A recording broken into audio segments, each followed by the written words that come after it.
Welcome to Empowered. I'm Elizabeth Naumovski. Today, we're tackling a condition that affects millions of women, but often goes undiscussed. Irritable bowel syndrome, or IBS. For some, the symptoms seem to strike out of nowhere. For others, the warning signs build gradually over time. So, why do so many women describe feeling 6 months pregnant after a meal? And what's really going on in the gut? Joining me today is Dr. Rahima Hirji, a leading naturopathic doctor with a focus on digestive health, to break down what IBS is, why it affects women differently, and help us better understand and manage this complex condition. She's the co founder of the Tummy Clinic and the founder of Sage Naturopathic Clinic, with 4 locations in the Greater Toronto Area. Dr. Rahima, thank you so much for coming again, or not again. Thank you so much for seeing me So again. How hopefully are this you? weekend. I'm good. I'm good. Yeah. Uh, okay, let's just dive right into this. What exactly is IBS and what isn't it? So IBS is a chronic condition where the gut is oversensitive. And what happens is that there's a miscommunication between the brain and the gut. And so often symptoms will include things like bloating, constipation, diarrhea, gas, or all of it together, and also some pain. Now, what it isn't is inflammatory bowel disease like Crohn's and colitis. It's not colon cancer, and it's not celiac disease. So on a scan or on a scope, you're not going to see it. That's why it's also often referred to functional GI disease. But the symptoms are nonetheless very, very real. So, why does it take the average person years to get a proper IBS diagnosis? So there's a couple of reasons. One is that there is no test for IBS. So that makes it very difficult. And not all practitioners are familiar with it's called the Rome criteria, and it's a criteria used to diagnose IBS. So often patients bounce around, especially women. They're dismissed as, it's just stress or it's just hormones. And so it takes a long time before they get the proper diagnosis. And there's also the piece where sometimes you're embarrassed, right? You don't want to talk about what's happening. And so it takes some time before people feel comfortable even bringing it up with their practitioners. So, for someone who's struggling, is IBS something that develops suddenly, or are there warning signs along the way that people should look out for? So it really depends. Like sometimes there can be a trigger. Like it can be, after food poisoning or after an extreme level of stress or trauma, people might remember, oh, after this, I never felt well. And in other cases, it's something that's been kind of there. Maybe it's there when you were younger. You remember having some butterflies in your stomach, and then as you get older and your stress increases, it becomes, more and more prevalent and becomes very disruptive to your life. So, is IBS really all in your head, or is there something else going on there? Oh, it's absolutely not all in your head. So the because it's a functional GI disease and because you can't see it, often it's, oh, it's all in your head. But we have a lot of research that shows that these patients experience more pain than the average person. So it's that gut sensitivity.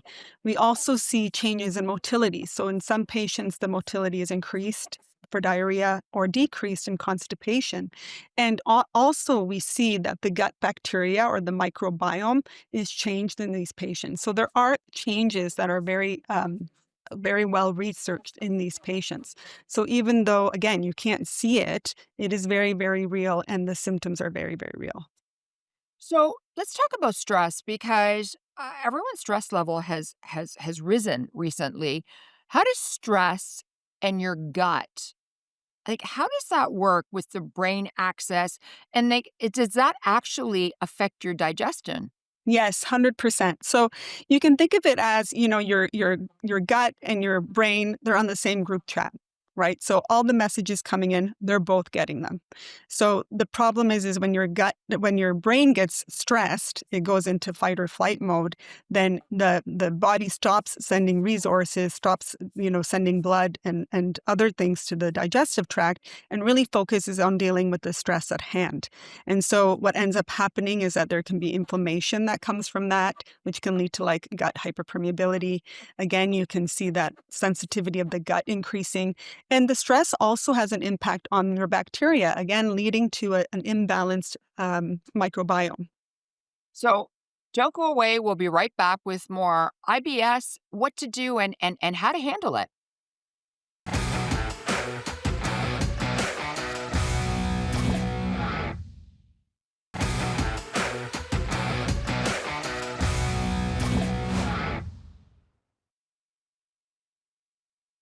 Welcome back to Empowered. I'm Elizabeth Naumovski. Today's topic is IBS explained and what women need to know. And today we've got Dr. Rahima, and she's actually explaining so much to us so that we won't feel embarrassed and we won't feel afraid to talk about it. I want to get into the connection between hormones, especially perimenopause and IBS symptoms. So there's a big connection between hormones and IBS symptoms. And, I'll start a little bit earlier on before perimenopause. So in our guts, we have estrogen receptors and progesterone receptors. And progesterone is a hormone that can slow down digestion. So if you're struggling with constipation, you might find that at certain times of your cycle, when progesterone is elevated, that your constipation will get worse. By the same token, if your estrogen is high, then the estrogen receptors get uh, the estrogen receptors then are going to increase the amount of pain that you're experiencing.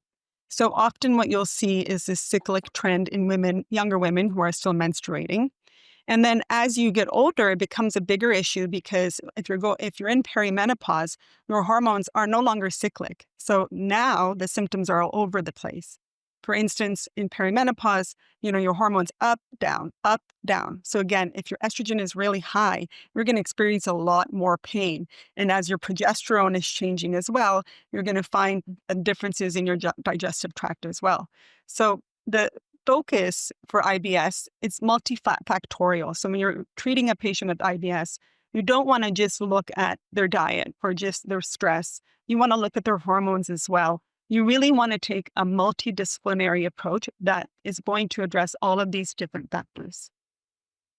Wow, it sounds so much more complicated than I would have thought. I just thought it was you get diagnosed and then off you go with whatever it is that someone like you tells me to do or Yeah, tells yeah. somebody else to do. Yeah. Yeah. Well, you need a team, right? You need a team because you need somebody that's going to really help with that gut brain access, that stress, right? So something like gut hypnotherapy or somebody that can do CBT. You need somebody to really help you with the diet, if there's dietary triggers, if there's hormonal imbalances. So really, you need a multidisciplinary approach to really get improvement in IBS. So, I mean, so many times I've gone out with a group of friends and they'll say, "Oh my goodness, I just like this meal was delicious, but I feel like I'm 6 months pregnant after this and I just feel so uncomfortable." Why does this happen? There are certain foods that certain people don't digest as well. So these are foods that have FODMAPs, which are certain types of foods that ferment when you eat them. So what happens is after you eat the food and it's going into your large intestine, it's going to produce a lot of gas, right? And if you couple that with maybe you've got a bit of a sluggish digestion, maybe you're a little bit backed up. Now you've got a backup and you've got gas. The gas has a hard time escaping because of the backup, and you start to feel more and more bloated and more distended. And for some people, again, if their gut is hypersensitive, that's going to be very painful and uncomfortable. So, which foods cause symptoms most often, and which foods are wrongly blamed as well? Okay, so usually when there are food triggers with IBS, they are the high FODMAP foods. So these are foods that are high in fermentable sugars. So what happens is when people digest these foods, again, it goes down to the large intestine, makes that gas, absorbs that water, and it can lead to things like diarrhea and gas and bloating. Now, usually these foods are garlic and onions. You're going to see foods like beans and lentils. You're going to see foods like some fruits like apples and pears. You're also going to see lactose-containing dairy, or you're going to see alcohol, sugar. So a lot of these foods can cause those symptoms. What often gets wrongly blamed is gluten, right? People cut out gluten right away. The problem is not gluten. The problem is the wheat containing foods, which wheat is a high FODMAP food, so it causes some issues. The other thing is dairy. So usually people can tolerate lactose-free dairy, but they end up cutting out dairy completely when they don't need to. So Mhm. this really leads to, restrictive diets that aren't necessary and really decreases people's quality of life. I mean, it's difficult for a lot of people. You go out for dinner and somebody can't do lactose, somebody can't do gluten, someone can't do alliums, and so it's very difficult when you get a whole group of people together.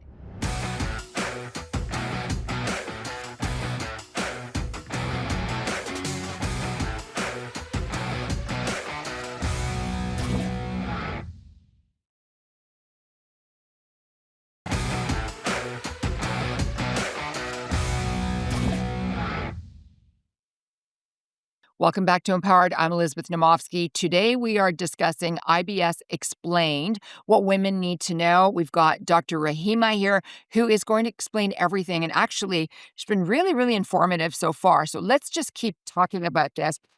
What's what's one thing that people do every day and unknowingly worsen their IBS? So there's more than one. So Okay. the first one I would say is, we eat quickly. We eat in the car, we eat while we're scrolling, we eat at our desk. And this keeps our brain in the fight or flight state, right? And what we really want to digest our food well is to be in the rest and digest phase.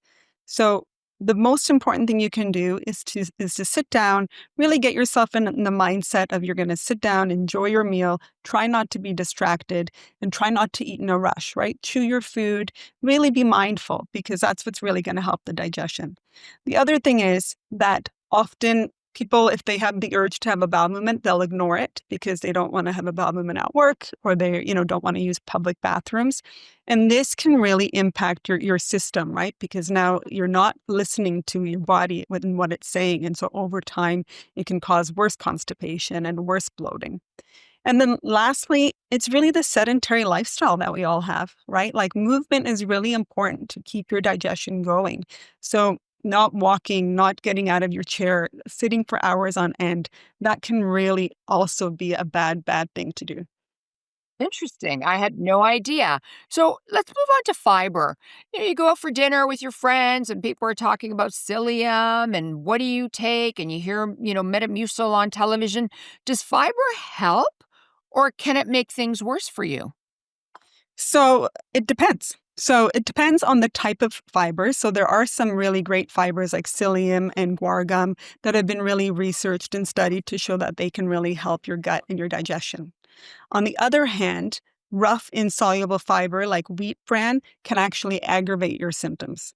So when you want to start introducing fiber to your diet, you want to make sure you pick the right one.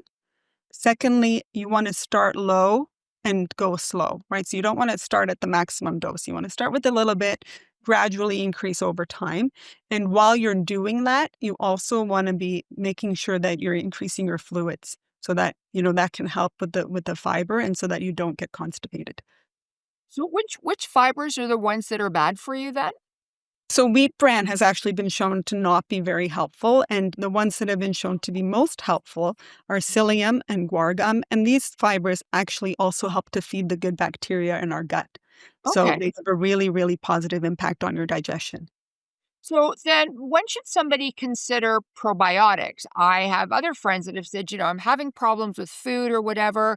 I'm taking probiotics. So when should you consider them and which ones actually work and how long should you be taking them? So there's a lot of research that still needs to be done on probiotics. But really at the clinic, what we say is, try a probiotic in a case where you've been on antibiotics or, you've got mild to moderate IBS, or you've tried some other dietary changes and want to add a little bit more to your routine.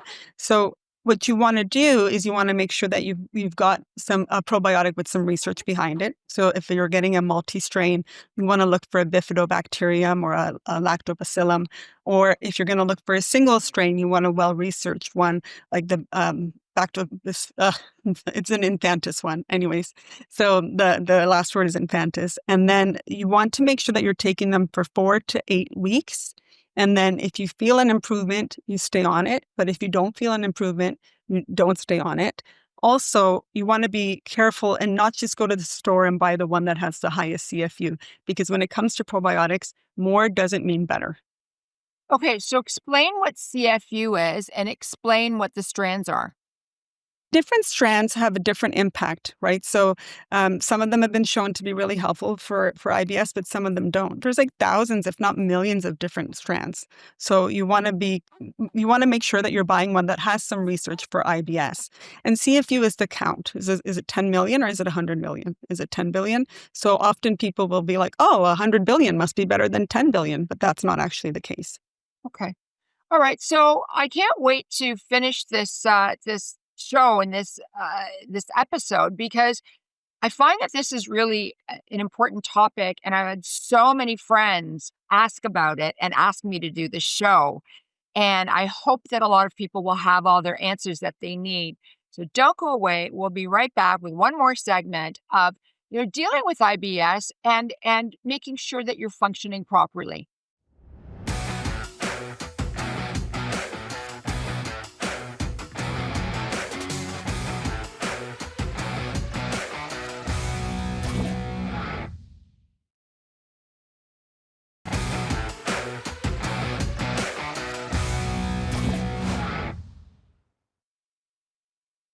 Welcome back to Empowered. I'm Elizabeth Naumovski. Today's topic, IBS Explained, What Women Need to Know. I'm joined by Dr. Rahima Hirji. She is the co-founder of the Tummy Clinic and founder of Sage Naturopathic Clinic as well.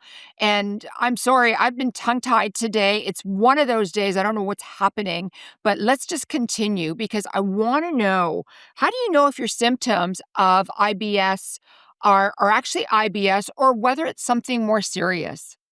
Yeah, and this is a question that patients often come in with, because they're like, when should I worry? Like why isn't anybody worried about me? And it's often because there isn't red flags, and the red flags are things like unintentional weight loss, or if there's blood in your stool, or if you're waking up at night with night sweats or with chills, or if there's also anemia on your blood work. And then if there's a history of colon cancer in your family or an inflammatory bowel disease. And lastly, if you're over 50 and if it's a sudden change in your bowel habits. So those are really the red flags that you're looking for. So if you see something like that, that's a sign that maybe you should be asking for further testing, maybe some further interventions. So you just call your doctor and ask to see them, or is there somewhere else that you go? Well, I would say with your family doctor, go in, have a check-in and say, these are kind of my new symptoms. These are the things that I'm concerned about. And most doctors know that these are red flags that need to be looked at. So for women, what tests do we actually need? So again, there's no test for IBS, but there's a few things you want to do just to get some baseline information. So the first thing is a simple blood test, a complete blood count. You want to look at your thyroid. You want to look for anemia, so ferritin and B12. Sometimes we'll look at C-reactive protein, which is a measure of inflammation. If we suspect inflammatory bowel disease like Crohn's or colitis, we'll do a fecal calprotectin, which is a stool test. We want to rule out celiac as well. And then only if there's those red flags, if you're, over 50, if there's, blood in the stool, maybe we'll do a colonoscopy or an endoscopy just to, further make sure that there's nothing going on. So let's talk about mistakes. What are the biggest mistakes people make when trying to eliminate things from their diet, or they put themselves on the FODMAP diet? So the biggest, kind of thing that I see that worries me is when people are on the low FODMAP diet or a restrictive diet for too long, right? So you're not meant to be on a restrictive diet for more than 4 to 6 weeks, and then you're supposed to reintroduce foods, because if you're on a restrictive diet for too long, it actually has a negative impact on your gut microbiome by changing the bacteria. So that's number one. Number two is that they don't work with a qualified practitioner. So for our low FODMAP patients, we want them to work with a low FODMAP certified dietitian, because there are nuances to the diet, and not everybody gets the nuances. They don't do it correctly. And what I say to my patients is, this is a hard diet. I want you to do it once. I want you to do it right. I want you to figure out your triggers, and I want you to never have to do it again. And the only way you're going to do that is if you work with somebody who knows what they're doing. I'm really glad that you said that because, you go out with girlfriends and they're all talking, and one says, "Oh, I read this article about FODMAP. Maybe you should try it." And I love the fact that you basically said, no, you need to do this supervised because if you do it on your own, you could probably harm yourself. People lose weight on it because they don't know what to eat, and then they get tired. So there can be some negative impact if you're doing these restrictive diets for too long. So, last question. What's the first step someone can take today to start feeling much better? So if you're struggling with these symptoms, the first thing I'll recommend is, keep a journal for 5 to 7 days, right? What you're eating, how your stress level is, and how your digestive symptoms are. And you might start to see patterns. Like when I have 2 cups of coffee, I have diarrhea. When I don't eat all day and then I have a meal, I get more bloated, right? Or, when I'm stressed at work, I get diarrhea. If you can start to recognize these patterns, then you can start to put things in place to help correct them. Right. And then you can put in patterns like making sure you're eating regularly, making sure you're taking some deep breaths before you start to eat so that you're in the right state of mind. Dr. Rahima, thank you so much for coming on Empowered today. Thank you for having me.